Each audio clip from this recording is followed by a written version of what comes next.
Hi friends, எல்லாருக்கும் வணக்கம். Tips Lavanya சேனலுக்கு உங்களை அன்போடு வரவேற்கிறோம்.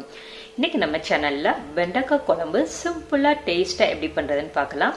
வாங்க வீடியோக்குள்ள போலாம்.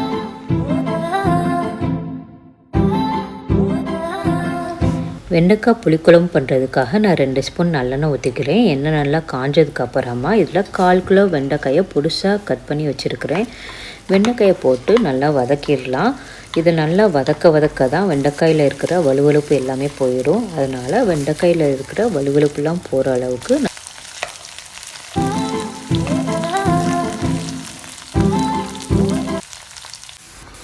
வெண்டைக்காயை நல்லா வதக்கியாச்சு. இதை ஒரு பிளேட்டில் மாற்றி வச்சிடலாம்.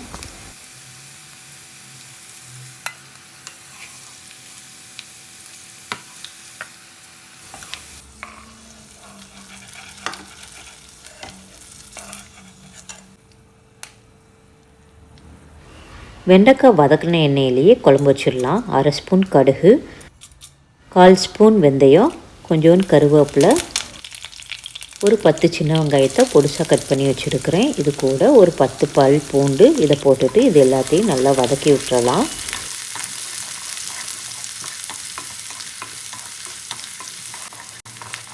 வெங்காயம் இந்த அளவுக்கு வதங்கினதுக்கப்புறமா இதில் ஒரு தக்காளியை பொடிசாக நறுக்கி வச்சுருக்கிறேன். இதையும் போட்டு இது கூட கொஞ்சோண்டு உப்பு சேர்த்து நல்லா வதக்கி விட்டுறலாம்.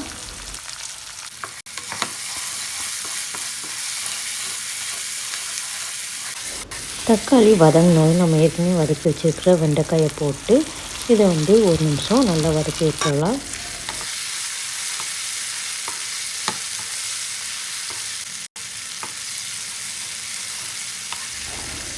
இதில் வீட்டில் அரைச்ச குழம்பு மிளகாய்த்தூள் போட்டுக்கலாம். 3 டேபிள் ஸ்பூன் போட்டுக்கலாம்.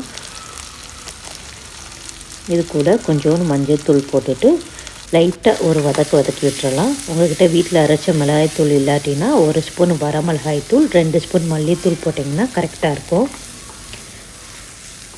இது லைட்டாக வதக்கினதுக்கப்புறமா நான் எலுமிச்சம்பழ சைஸ் புளி ஊற வச்சுருந்தேன். அந்த புளி தண்ணியை வடித்து ஊற்றிடலாம். புளி தண்ணியை ஊற்றினதுக்கப்புறமா லைட்டாக ஒரு கிளறி விட்டுறலாம். குழம்பு ஒரு கொதி வந்ததும் குழம்புக்கு தேவையான தண்ணி ஊற்றிக்கோங்க. தண்ணி ஊற்றிட்டு லைட்டாக கிளறி விட்டுட்டு ஒரு மூடியை போட்டு மூடி ஒரு 10 நிமிஷம் வேக விட்டுருங்க. வெண்டைக்காய்லாம் நல்லா வேகட்டும். வெண்டைக்காய் வேகிற கேப்பில் நம்ம தேங்காய் அரைச்சிட்டு வந்துடலாம். ஒரு மிக்சி ஜாரில் நான் 1/4 கப் தேங்காய் எடுத்துக்கிறேன். தேங்காய் ரொம்ப சேர்த்துறாதீங்க, குழம்பு நல்லா இருக்காது. கொஞ்சமாக போட்டால் போதும். இந்த மாதிரி பேஸ்ட்டாக நல்லா அரைச்சி எடுத்துக்கோங்க. குழம்பு நல்லா கொதிச்சதுக்கப்புறமா நம்ம அரைச்சி வச்சுக்கிற தேங்காயை ஊற்றி எல்லா பக்கமும் நல்லா கலந்து விட்டுறலாம். கலந்து விட்டு இதை ஒரு 10 நிமிஷம் நல்லா வேக விட்டுறலாம். மசாலாவோட பச்சை வாசனைலாம் போகிற அளவுக்கு நல்லா வேகட்டும்.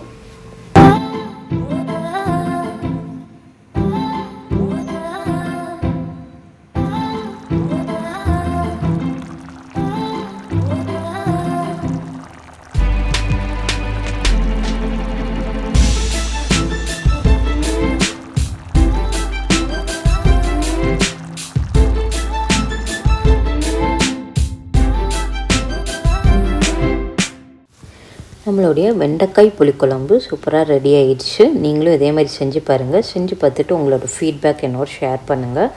உங்களுக்கு இந்த வீடியோ பிடிச்சிருந்துச்சுன்னா லைக் பண்ணி மறக்காமல் உங்கள் ஃப்ரெண்ட்ஸ் கூட ஷேர் பண்ணுங்கள். இன்னும் நம்ம சேனலை சப்ஸ்கிரைப் பண்ணாமல் பார்த்துட்டு இருந்தீங்கன்னா சப்ஸ்கிரைப் பண்ணி கூடவே பெல் ஐக்கனை கிளிக் பண்ணிக்கோங்க. அப்போ தான் நாங்கள் போடுற வீடியோஸ் உங்களுக்கு ஒன்றுக்கு ஒன்றே நோட்டிஃபிகேஷனில் சேரும். நன்றி, வணக்கம்.